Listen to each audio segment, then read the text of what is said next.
The Red Cross in Nigeria is warning that communities affected by extensive flooding there could soon face outbreaks of disease. It's believed that people whose homes have been submerged are now living on boats in an attempt to protect valuable roofing materials from looters.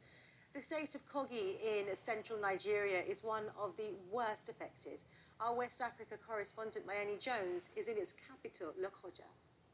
A neighborhood submerged. Nigeria is facing disaster. Hundreds dead, the worst flooding for a decade. For the past 3 weeks, this has been the only way some of the people here have been able to get into their houses. Civil servants Alami Ibrahim Yunus moved here a decade ago with her husband who passed away during the pandemic.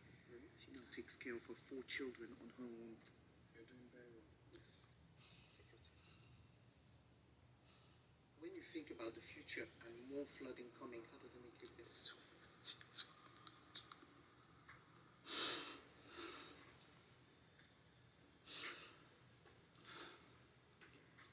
That is why my tear is coming out. How do I get money to rebuild this house? I built the house with my husband, and it's no more. Kogi is where 2 of Nigeria's major rivers, the River Niger and the River Benue, meet. And for that reason, neighborhoods like these get flooded every single year. People have to use canoes to go through neighborhoods where you used to be able to walk.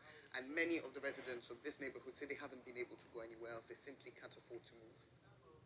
One of the factors why is was people continue to build in waterplain areas despite the warning.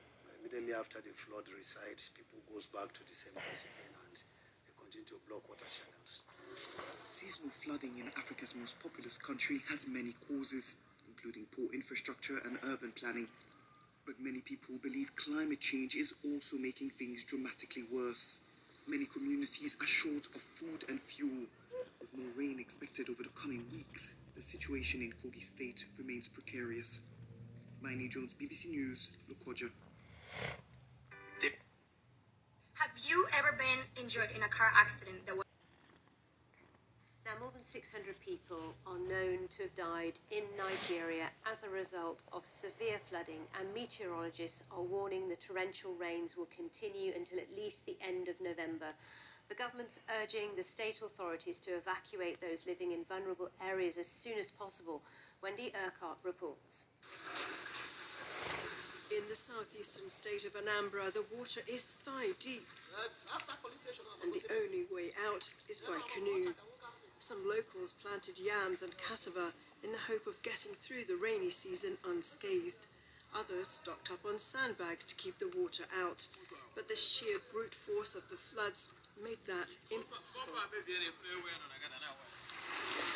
Flash flooding has displaced at least 1.3 million people in Nigeria, and some 200,000 homes have been completely washed away. The water released from several dams, which was supposed to prevent excessive flooding, has made a very bad situation even worse. Humanitarian groups are providing shelter, food and clothing for those who've been affected, but there are fears that the worst is yet to come. The World Food Programme and the UN's Food and Agricultural Organization have both said that Nigeria is one of 6 countries facing a high risk of a catastrophic level of hunger. With large swathes of farmland waterlogged and crops completely destroyed, rice producers are already warning that prices could soar, not least because rice imports were banned in a bid to stimulate local production. This is the worst rainy season in Nigeria for a decade. But despite early warnings, it seems the country just wasn't prepared for the level of destruction that the rainy season has caused. Wendy Urquhart, BBC News.